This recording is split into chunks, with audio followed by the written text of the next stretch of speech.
баршаңызға бүгін шоколадный печенье дайындаймыз. Ауызда тез ериді әрі өте дәмді. Рецепті ұнайтынына сөзсіз сенімдімін. Видеоны толық қарап шығыңыз және каналыма жазылуды ұмытпаңыз. Ең алдымен бізге бір жұмыртқамызға қантымызды қосып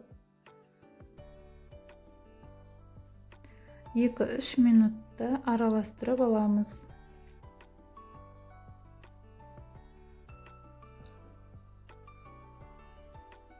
Кейін ванилинімізді қосып ағарғанша араластырамыз.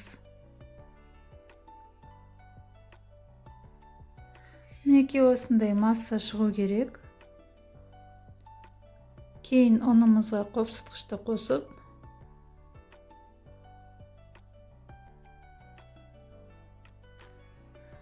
оған какаомызды қосып барлығын үккіштен өткіземіз.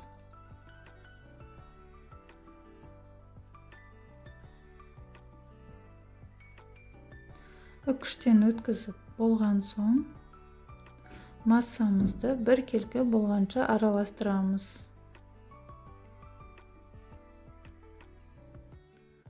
Соңынан бөлме температурасында тұрған сары майымызды қосып қолымыздың көмегімен илеп аламыз.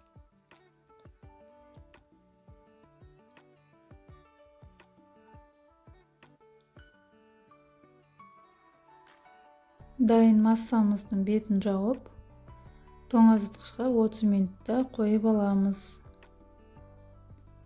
Аздап қатаю керек, өйткені қызып тұрған пеште тез еріп кетпес үшін.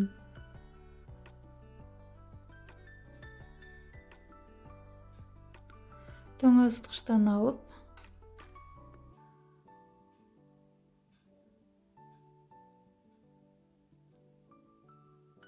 массамыздың шет-шетінен осылай дөңгелек етіп, арасына шоколадтарды салып шығамыз.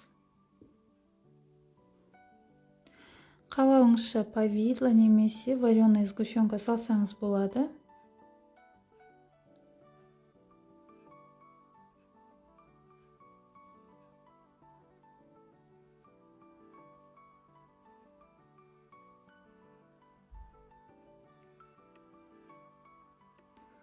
Дайын печеньеларымызды осылай формамызға салып, арасынан ашып-ашып қойып шығамыз. Қызып тұрған пеште 10-15 минутта пісіріп аламыз. Көп ұстап қоймаңыз пеште, өйткені печеньеларымыз қатайып қалады. Мінекей печеньеміз дайын. Дүкендерден сатып алмай, өз қолыңызбен дайындасаңыз болады, өте дәмді болады.